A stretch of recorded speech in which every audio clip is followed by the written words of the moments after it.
Joe Biden की team में भारतीय मूल के 20 लोग इस बार शामिल किए गए हैं, जो अमेरिका के किसी भी राष्ट्रपति की टीम में भारतीयों की अब तक की सबसे बड़ी संख्या है।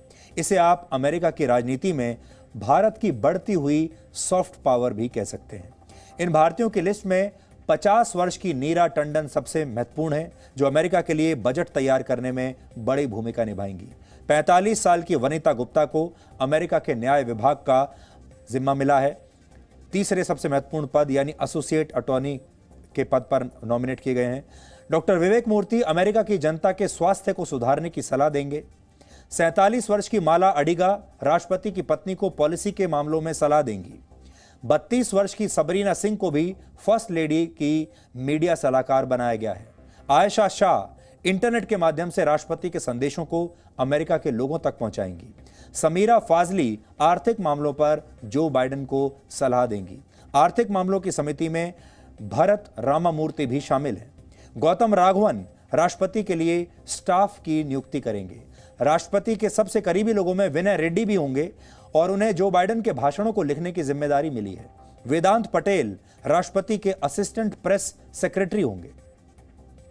राष्ट्रीय सुरक्षा से संबंधित मामलों पर फैसला देने वाली नेशनल सिक्योरिटी काउंसिल में भारतीय मूल के 3 लोगों को शामिल किया गया है। सोनिया अग्रवाल को पर्यावरण मामलों के लिए वरिष्ठ सलाहकार बनाया गया है और अमेरिका को कोरोना से बचाने वाली टीम में विदुर शर्मा को जिम्मेदारी दी गई है। और अमेरिका के राष्ट्रपति को कानूनी सलाह देने वाली टीम में भी भारतीय मूल की 2 महिलाओं को नियुक्त किया गया है। इस समय जो बाइडेन की कोशिश अमेरिका को फिर से मजबूत करने की है और इसके लिए वो अपनी टीम के इन महत्वपूर्ण लोगों पर बहुत निर्भर रहेंगे। अमेरिका दुनिया के सबसे पुराने लोकतांत्रिक देशों में से एक है, बल्कि सबसे पुराना लोकतांत्रिक देश है। पिछले 233 वर्षों में वहां पर 45 राष्ट्रपति हुए हैं। 72 बार शपथ ग्रहण हो चुका है और लोकतंत्र होने के बावजूद भारत और अमेरिका में एक बहुत बड़ा अंतर है।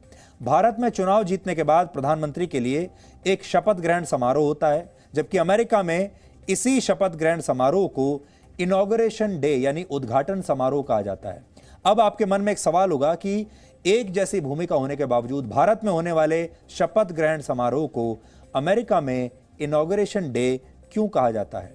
इनॉग्रेशन शब्द का इस्तेमाल प्राचीन रोमन साम्राज्य में किया जाता था और उस समय पादरी एक धार्मिक संस्कार की मदद से यह फैसला करते थे कि कोई व्यक्ति ऊंचे पद पर बैठने के योग्य है या नहीं, और इस अनुष्ठान को ही इनॉग्रेशन कहा जाता था। इस समय अमेरिका, रशिया, आयरलैंड और ब्राजील सहित कई देशों में शपथ ग्रहण के लिए इनॉग्रेशन शब्द का ही प्रयोग होता है। इनॉग्रेशन डे एक औपचारिक समारोह है। इसके पूरा होते ही राष्ट्रपति के कार्यकाल की शुरुआत हो जाती है और यह समारोह अमेरिका की राजधानी वॉशिंगटन डीसी में अमेरिका की संसद के सामने आयोजित होता है और इसी समारोह में अमेरिका के नए राष्ट्रपति अपने पद की शपथ लेते हैं। अमेरिका के संविधान के मुताबिक हर राष्ट्रपति को चुनाव खत्म होने के बाद 20 जनवरी की दोपहर तक शपथ लेना अनिवार्य है और इस कार्यक्रम में सबसे पहले उपराष्ट्रपति शपथ लेते हैं और उसके बाद राष्ट्रपति शपथ लेते हैं और इसके लिए राष्ट्रपति को संविधान द्वारा निर्धारित सिर्फ 35 शब्दों की शपथ को दोहराना होता है। जब जो बाइडेन शपथ लेंगे तब वॉशिंगटन डीसी में इमरजेंसी यानी आपातकाल लगी होगी और वहां पर सुरक्षा के लिए अमेरिका की सेना के हजारों जवान तैनात होंगे। सोचिए ये भी कैसा दुर्भाग्य है अमेरिका जैसे लोकतंत्र का कि जब वहां नए राष्ट्रपति शपथ ले रहे होंगे तो उस शहर में इमरजेंसी लगी होगी। अपने ही लोगों से बचाव करना पड़ रहा है। शपथ ग्रहण के बाद नए राष्ट्रपति एक उद्घाटन भाषण देते हैं और इसमें वो अमेरिका के लिए अपने लक्ष्य और अपने उद्देश्यों के बारे में बताते हैं। इस समारोह में पद छोड़ने वाले राष्ट्रपति भी शामिल होते हैं, यानी जो आउटगोइंग प्रेसिडेंट हैं वो भी शामिल होते हैं। ऐसी परंपरा है।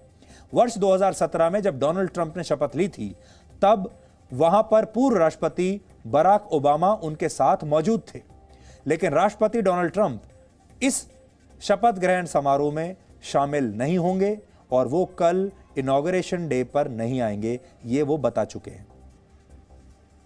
अमेरिका के इतिहास में अब तक सिर्फ 3 राष्ट्रपतियों ने ऐसा किया है और पिछले 100 वर्षों में किसी भी राष्ट्रपति ने ऐसा नहीं किया है।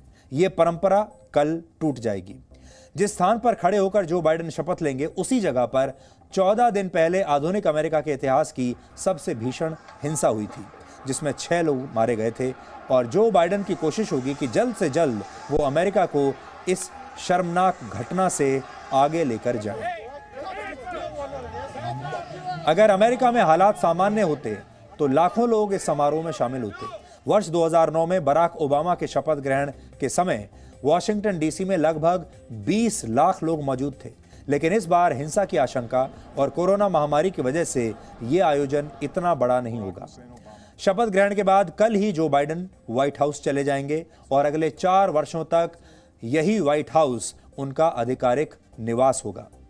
भारत के मौजूदा प्रधानमंत्री के लिए अमेरिका का मीडिया अक्सर हिंदू नेशनलिस्ट जैसे शब्दों का इस्तेमाल करता है। तभी तो हम आपको बताते हैं कि अमेरिका के नेता, वहां की सरकार, वहां का मीडिया, वहां के पत्रकार, बुद्धिजीवी, वो अपने आप को लोकतंत्र का चैंपियन समझते हैं। वो समझते हैं दुनिया में लोकतंत्र के सबसे बड़े ठेकेदार यही हैं और यही तय करते हैं कि वो भारत के प्रधानमंत्री के साथ किन शब्दों को जोड़ेंगे, वो भारत को कैसे देखेंगे, भारत को कौन सा सर्टिफिकेट देंगे।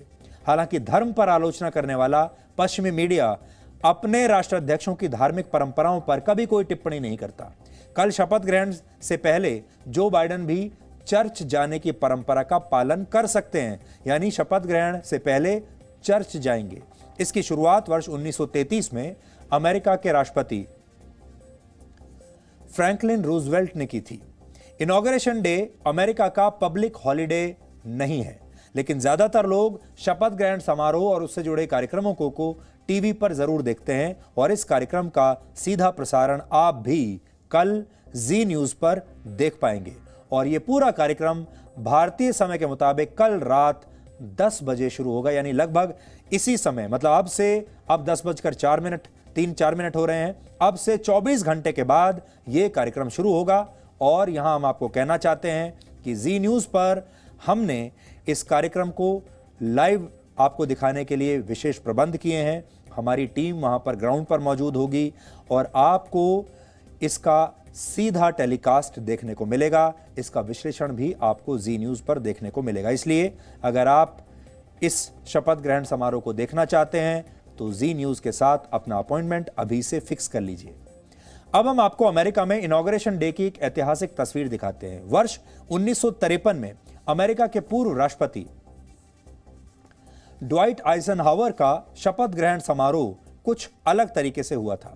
इस वीडियो में एक काउबॉय हाथों में रस्सी घुमाते हुए राष्ट्रपति को अपने फंदे में फंसाता है। आप इसे अमेरिका के राष्ट्रपति के शपथ ग्रहण समारोह की सबसे अजीबोगरीब घटना कह सकते हैं। ये काउबॉय उस समय के एक फिल्म स्टार थे और ये वो दौर था जब अमेरिका में काउबॉयज को लेकर लोगों में बड़ी दीवानगी थी और उस दौर की फिल्मों में काउबॉयज को बहुत पसंद किया जाता था।